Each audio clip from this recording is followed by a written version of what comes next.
네, 이어서 이번에는 우리가 장애인의 정의에 대한 이야기를 해보고자 합니다.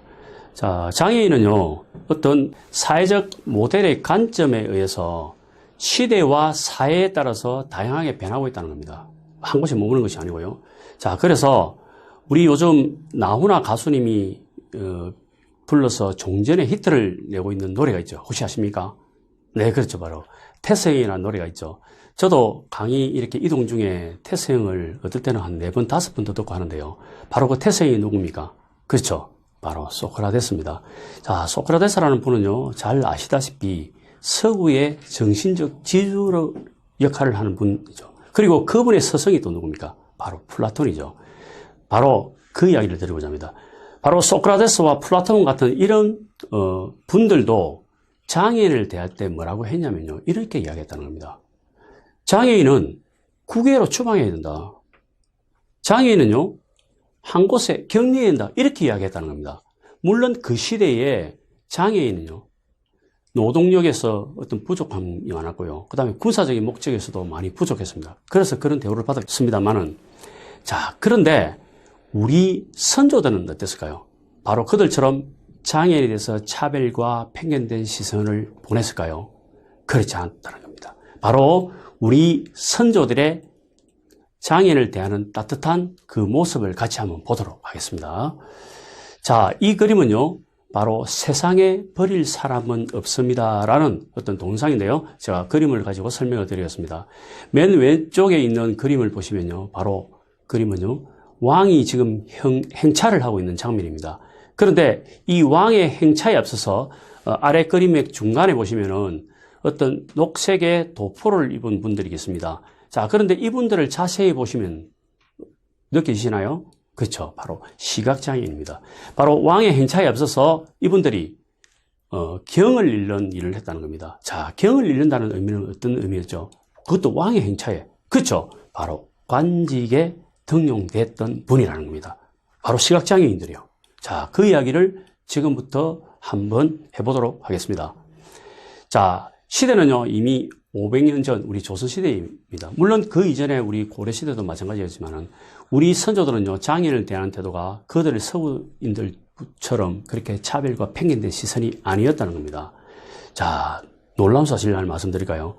바로 500년 전에 그러니까 조정에, 정부의 어떤 공적으로 만든 기관이 있었습니다. 뭐냐면은 바로 명통시라는, 지금으로 치면은 장애인 협회가 이미 이 시대에 존재를 했다는 겁니다. 놀랍지 않습니까? 바로 장애인을 위한 협회가 이미 500년 전에 우리 정부 주도, 그러니까 관에서 직접 운영을 했다는 겁니다. 그리고요, 왼쪽 그림을 보시면은 재상이라는 이유만으로 어떤 장애인을 만나면요, 하대를 하지 않았다는 겁니다. 최소 중인 이상 대우를 했고요. 자, 그리고 혹시 흉년이 들어서 만약에 어떤 굶어 죽는 사람이 생긴다고 하면요, 그 마을을 다스리는 지금으로 치면은 시, 군, 구청에 군수, 시장, 구청장, 바로 원님을 중재에 다스렸다는 겁니다. 그리고 어떤 구율에도 가장 먼저 앞섰던 것이 바로 장애인이었다는 겁니다.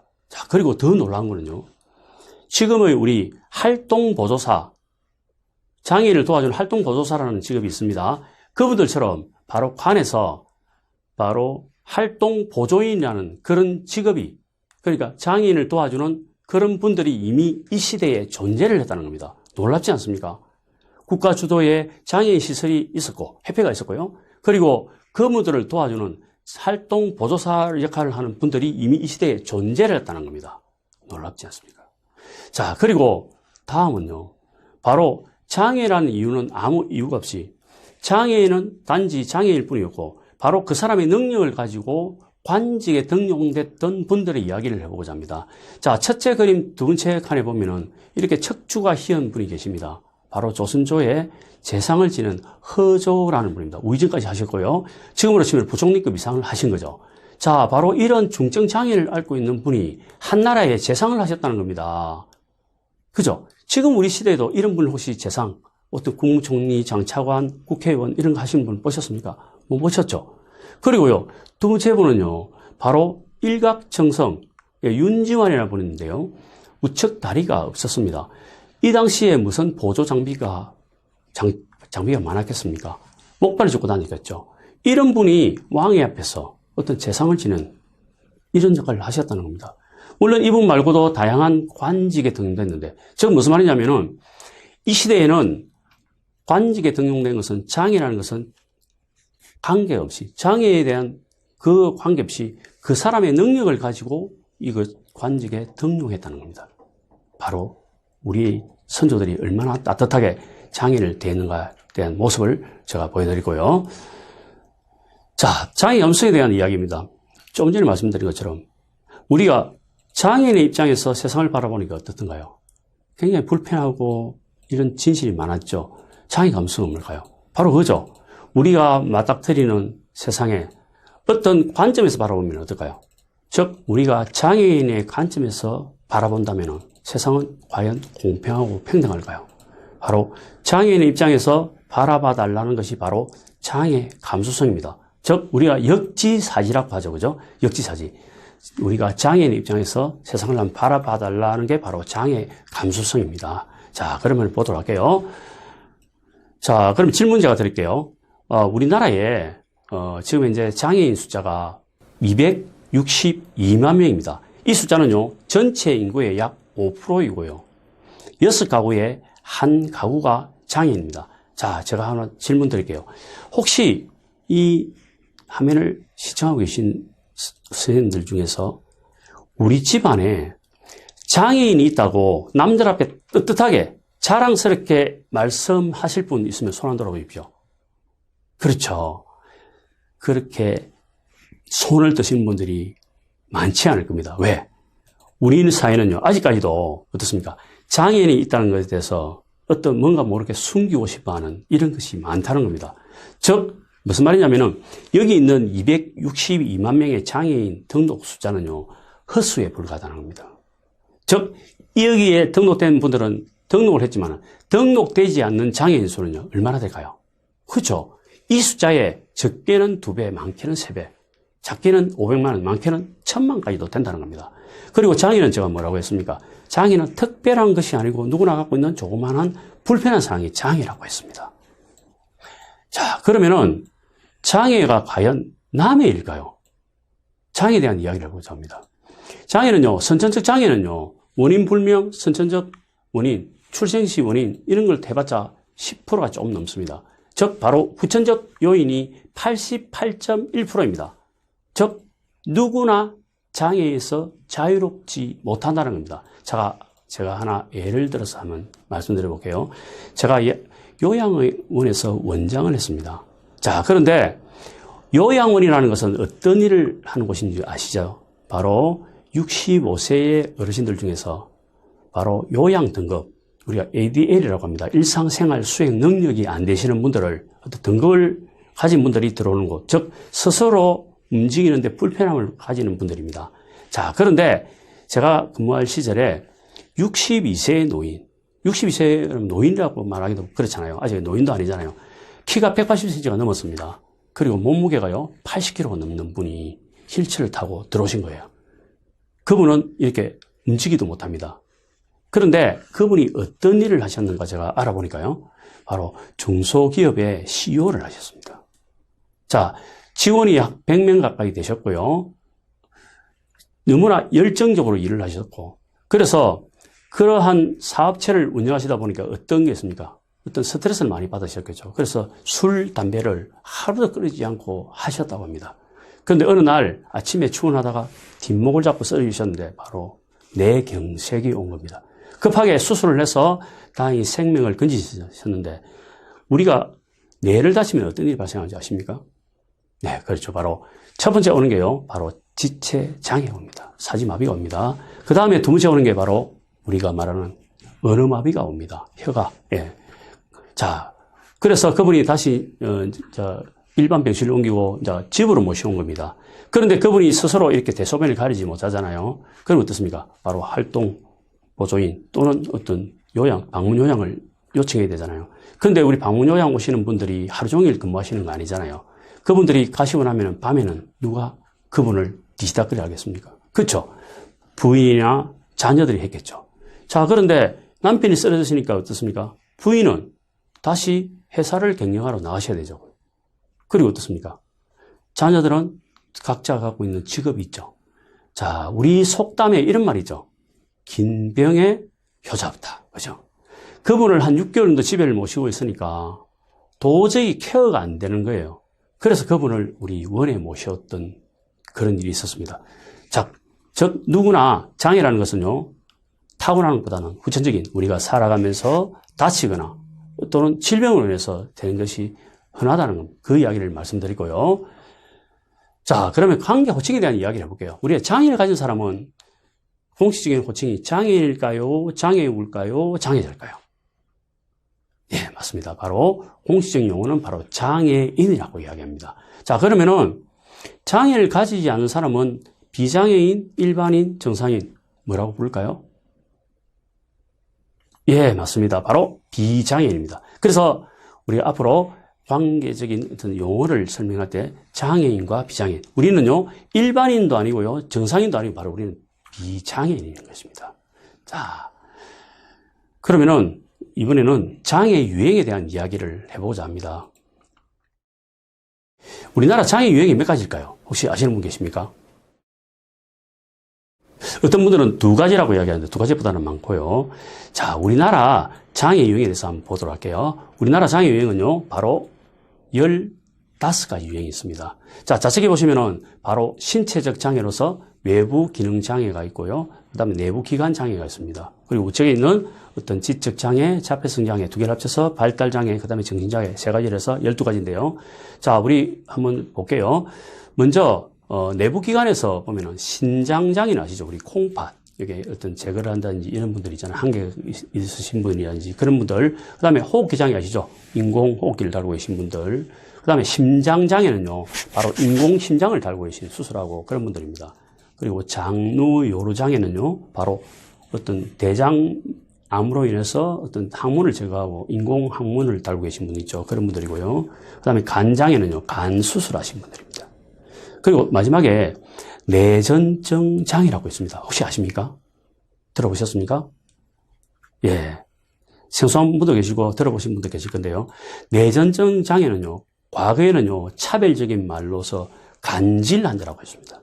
간질 환자가 지금은 내전증 장애라고 부르고 있습니다. 그리고 우측에 있는 말씀드린 것처럼 지적 장애와 자폐성 장애를 합쳐서 우리는 발달 장애라고 이야기를 하고 있습니다. 그리고 마지막으로 정신장애까지 합쳐서 15가지입니다. 물론 사회복지가 많이 발달된 서구 사회에서는요, 뭐 스웨덴이나 이런 데는 한 600개에서 800개 정도 있다고 합니다. 자, 그 차이가 뭐냐면은 우리나라처럼 어떤 질병을 기준으로 했을 때는 15가지인데요. 그 서구는요, 뭐냐면 사회적 어떤 어려움에 대해서 하기 때문에 어떤 개수가 많다고 합니다. 앞으로 우리나라도 이렇게 유행이 다양해져야 되지 않겠나 그런 생각해 보고요.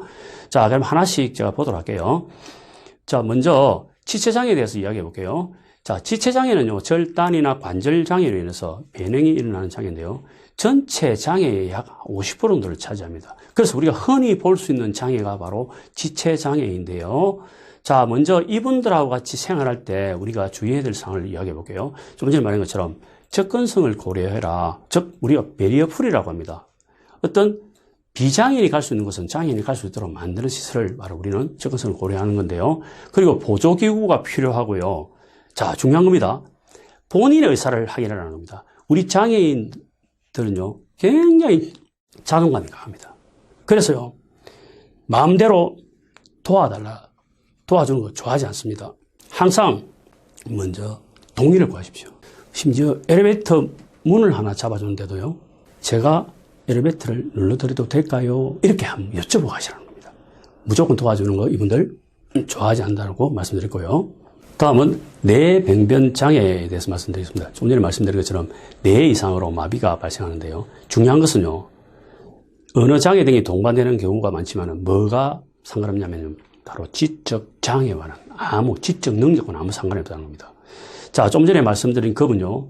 바로 그분은 뇌 손상이 있었지만 지적 능력과는 아무 상관없습니다. 자, 그래서 그분에게 손가락에다가 어떤 장치를 했냐면은 대소변이 급할 때 이렇게 버튼을 누르도록 이렇게 항상 장치를 해놨습니다.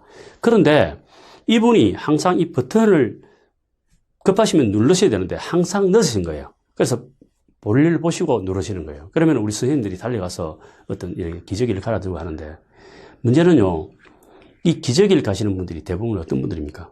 우리 요양하시는 분들이 대부분 여성분들이죠. 근데 그분 나이가 이제 62세입니다. 불과 몇 달 전만 하더라도 회사 CEO로서 땅땅거리면서 떵떵거리면서 자기 말 한마디에 수백 명의 직원이 움직이는 그런 CEO 입장에서 갑자기 아무것도 할 수 없는 그런 몸이 스스로 대소변도 가릴 수 없는 분이 되다 보니까 어떻습니까? 그 대소변을 가릴 때마다 우시는 거예요. 지금 무슨 말이냐면 지적 능력이 살아계시기 때문에 항상 자괴감 때문에 우신다는. 그래서 우리 선생님한테도 이야기합니다. 이분들 지적 능력이 살아계시니까 항상 부모님 대하듯이 좀 해달라. 그렇게 제가 이야기를 했었고요. 자, 다음 장애는요. 바로 이겁니다. 내병면 장애를 대할 때는 원활한 의사소통이 안 되기 때문에 다시 한번 말씀해 주십시오. 이렇게 이야기하면 좋겠다는 겁니다. 자, 그 다음 장애는요. 바로 시각장애죠. 우리 현대인들 어떤 많은 장애 중에 하나가 바로 시각장애죠. 바로 시각장애는요. 선천적 장애보다는 후천적 장애가 굉장히 많다는 겁니다. 어떤 백내장이나 녹내장. 주로 많은 게 어떤 전자기기죠. 그죠? 우리 스마트폰 이런 사용으로 인해서 시각장애가 많다는 겁니다. 자, 이분들 이야기할 때는요. 바로 이겁니다. 왼쪽에 보시면은 어떤 회의 중이나 복도에서 만났을 때 어떻게 한다고요? 이렇게 친절하게 설명해 주고요. 특히 또 복도에서 만났을 때는요. 멀리 있을 때 이야기하면요. 이분들이 당해야 하십니다. 그래서 가까이 다가왔을 때 선생님 걸어오시는 방향에 10보 앞에 제가 있습니다 하면 그분들이 알아서 찾아오셔요. 자, 그리고 또 중요한 거는 맨 우측에 한번 보시겠습니까? 함께 걸을 때 지팡이 위치입니다. 이분들은 흰 지팡이를 짚고 계시죠. 이 흰 지팡이는 이분들에게 어떤 역할을 하나요? 그렇죠. 바로 이분들에게 눈과 같은 존재다. 그죠? 그런데 어떤 분들은 이 지팡이를 짚은 손을 이렇게 부축을 하는 분이 계십니다. 그렇기 때문에 이분에게는요, 눈을 가리는 것과 똑같다는 겁니다. 그래서 어떻게 해야 되냐면은 지팡이를 짚은 손, 반대 손을 잡아주시라는 겁니다. 자, 그거 주의하시면 되고요. 다음은 청각장애입니다. 청각장애는 이분들은 하는 수어, 우리가 수화라고 이야기 많이 하죠. 근데 요즘 수어라고 많이 합니다. 자, 어디서 많이 보셨죠? 그렇죠. 요즘 코로나19 발표하면 항상 옆에서 하시는 분이죠. 그분들이 바로 수어 하시는 분들이고, 그 다음에 보청기 아시죠? 와우 수술이라든지 기계 꼽는, 그 다음에 필담은 글로 쓰는 건 다 해당됩니다. 카톡이라든지 문자 다 됩니다. 그 다음에 구화라는 것은 입모양을 가지고, 그래서 우리 마스크 중에서 보면 이렇게 플라스틱 투명으로 되는 게 있습니다. 그분들을 위한 마스크가 바로 구화라는 겁니다. 자, 청각장애인을 만났을 때 주의할 게 바로 이겁니다. 바로, 청각장애인은 다 수어를 하는구나. 아니라는 겁니다. 수어는요, 선천적인 장애, 즉, 배운 사람만 할 수 있습니다. 배우지 않은 사람은 할 수 없다는 겁니다. 그걸 조심하시면 되고요. 그 다음에 언어장애입니다. 언어장애는 말더듬이라든지 실어증을 걸려서 말을 못하는 경우 있는데, 이분들도 지적 능력과는 아무 관계 없습니다. 자, 이분들을 만났을 때는요, 주의사항이 바로 이겁니다. 어떤 대화를 나눌 때, 우리가 그랬잖아요. 이야기를 한참 하고 있는데 말은 딴청을 부린다든지 이렇게 옆을 겨눈질을 하면 어떻습니까? 그분이 저 사람이 나의 말에 어떤 집중을 하지 않는구나. 그런 마음이 들 수 있잖아요. 특히 이분들은요, 어느 장애를 가진 분들은요, 그게 더 민감하다는 겁니다. 그래서 더 집중해서 잘 들어달라고 말씀드리고요. 자, 그 다음에 지적장애입니다. 지능 지수가 70 이하를 우리는 3급 지적장애, 50 이하를 2급, 35 이하를 1급이라는데 35, 1급 지적장애는 솔직하게 혼자서 살아가는 데는 힘듭니다. 항상 보조인이 따라다니고 해줘야 되고요. 근데 2급 이상, 지적장애 2급 이상은요, 적절한 교육과 반복 훈련을 통해서 충분히 같이 생활할 수 있습니다. 제가 울산 발달장애인 협회에 가끔씩 이렇게 강의를 갑니다. 거기 오시는 친구들이 1급, 2급인데 1급은 어느 정도 소통이 좀 어렵지만 2급부터는요, 원활한 소통이 다 됩니다. 3급은 특히 거의 차이 없고요. 충분히 적절한 교육과 반복 훈련을 통해서 같이 생활할 수 있다. 그 이야기 드리고요. 자, 이분들은 문제가 될 게 어떤 말하는 게 보면은 초등학교나 중학교 수준이다 보니까 그 정도 수준의 말을 합니다. 그러다 보니까 어떤 무시하고 할 수 있으니까 인격을 존중해줘라. 반말 같은 거 하지 마라. 그 말을 드리고 싶습니다. 자, 그 다음에 자폐성 장애입니다. 이 자폐성 장애는요, 상호작용이 결함되고 한 가지 집착하지 못하고 눈 마주치면 못합니다. 자, 그래서 이분들은요, 바로 이겁니다. 자, 제가 엄마의 졸업식이라는 어떤 이게 뭐냐면 발달장애인 부모님들 실화를 바탕으로 했던 건데요. 바로 발달장애인들 18살이 돼서 졸업을 하면요, 취직이 안 돼서 그분들이 졸업을 하고 사회에 나가야 되는데 사회에 나가지 못하고 다시 집으로 돌아오는 그런 안타까운 그 이야기를 제가 보는데 혹시나 시간 나시면 한번 찾아서 보시면 좋겠고요. 자, 그 다음에 이분들은요, 낯선 장소나 어떤 낯선 사람에 대한 경계가 있습니다. 그래서 혹시나 이분들과 같이 근무나 같이 생활하실 때 우리 선생님들은 짙은 화장이라든지 화려한 옷, 그 다음에 향수 이런 걸 좀 조심하시면 좋겠습니다. 왜? 이분들에게는 그게 낯선 환경으로 느껴지기 때문에 다 그런 걸 좀 조심하시면 좋고요. 그 다음에 바로 정신장애입니다. 자, 우리가 현대를 살아가면서 어떻게 보면 가장 많은 장애를 갖고 있는 장애 중에 하나가 바로 정신장애가 아니냐 생각합니다. 자, 우리 조울증 아시죠? 조울증은 성격이 급하게 좋았다가 나빴다 하는 거죠. 조울증이 더 심해지면 바로 우울증으로 오고요. 우울증이 더 심해지면 조현병으로 오는. 그런데 이런 게 있죠. 강력 사건이 발생하면 뉴스에 이런 나오죠. 조현병으로 의심되는 사람으로부터 이렇게 강력 범죄가 일어났다. 마치 조현병을 가진 사람들이 다 어떤 강력 범죄를 일으킨 것처럼 이야기하지만, 근데 뉴스 마지막에 들어보시면 이런 말을 합니다. 이 조현병으로 의심되는 사람이 바로 2년 전부터 약물을 끊었다고 이야기합니다. 즉 무슨 말이냐면 조울증이나 우울증이나 조현병은요, 약물 복용만 잘하면요 아무 이상이 없다는 겁니다. 그 이야기를 제가 드리고 싶고요. 자, 그 다음에 어떤 장애 촉진에 대한 고용 촉진에 대한 이야기를 해볼까 합니다. 우리 장애인을 고용하면요 혜택이 굉장히 많은데요. 사업주 쪽에서는 이런 다양한 어떤 설치, 개선 지원, 지원금을 받을 수 있고요. 그 다음에 생산품 등도 우선 구매가 되고요. 그 다음에 세액 감면 이런 다양한 혜택이 주어집니다. 그리고 고용 장려금이라 해서 이분들에게 어떤 고용 장려금도 지급이 되고요. 통급에서 어떤 이런 비용도 다 지원된다는 걸 말씀드리고 있습니다. 자, 그리고 장애에 대한 어떤 인권에 대한 이야기를 해보고자 합니다. 장애인들이 어떤 인권에서 어떻게 생각을 하냐면은, 우리 장애인은 불평등을 경험하고 있다. 이런 분들이 대부분이었다는 겁니다. 그리고 우리가 존엄성을 쉽게 손상받고 이런 자율성을 인정받기 어렵다. 시설 수용되는 분들. 이렇게 대부분이 장애인들이 주장하는 게 바로 이 장애인 인권인데요. 자, 그래서 바로, 유엔에서 권리 협약으로 유엔 장애인 권리 협약 제3조 일반 원칙에 보면 요 8가지가 있습니다. 여기에 맞춰서 각 국이 어떤 조약을 비준한다든지 입법을 해서 해라고 되어 있는데 바로 우리나라에서도 2008년도에 드디어 장애인 차별금지법이라고 생겼습니다. 우리가 뉴스에 보면은 장차법이라고 들어보셨죠? 그게 바로 장애인 차별금지법인데요. 장애인이라는 이유만으로 제한, 배제, 분리, 거부를 금지하는 것이 바로 장애인 차별금지법이다. 자, 요걸 잘 좀 알아주시고요. 자, 그 다음에 장애인 차별금지법에 의해서 이렇게 다양하게 참여와 평등권을 보장을 하고 있습니다. 그리고 금지법에 의하면은 이러한 것을 차별금지를 어기거나 했을 경우에는 어떻게 하냐면 권리구제 신청을 할 수 있는데요. 바로 국가인권위원회에 제소를 할 수 있습니다. 그래서 고충처리위원회 신고를 통해서 어떤 처리를 할 수 있고요. 자, 그 다음에 편의시설에 대한 이야기를 해볼게요. 자, 장애물 없는 생활시설, 즉 배리어 프리 시설을 하고 있는데요. 대상은 어떤 공공건물이라든지 공중이용시설, 여기에서 신청을 통해서 등급에 따라서 어떤 받아주는 한국장애인 고용공단에 신청할 수 있는 것을 제가 말씀드리고요. 자, 여기에 그림을 한번 보시겠습니까? 그림 보시면 좌측에 있는 것이 바로 장애인 화장실입니다. 그리고 점자블로 혹시 가운데에 관람 열람석이라고 있는데 혹시 이거 어디서 보셨을까요? 네, 그렇죠. 극장에 가시면요, 어떤 의자와 의자 사이에 이렇게 휠체어를 놓을 수 있는 장애인을 배려한 석이 있습니다. 관람석이고요. 그 다음에 시각장애인을 위한 핸드레일, 그 다음에 지체장애인을 위한 접근로 이런 걸 반드시 하셔야 되고요. 이런 것을 장애인을 고용하게 되면 지원해 준다는 겁니다. 자, 마지막으로 장애인 고용 우수 사례에 대해서 한번 이야기를 드려보겠습니다. 자, 이 나오는 그림은요, 바로 울산 장애인 인권 포럼이라고 제가 거기 소속 강사를 활동하고 있습니다. 자, 좌측에 보이시는 이분은 바로 지체장애인이다. 그죠? 근데 이분이 바로 리프트, 어떤 전동 휠체어를 이용해서 이렇게 지금 일을 하고 있는 장면입니다.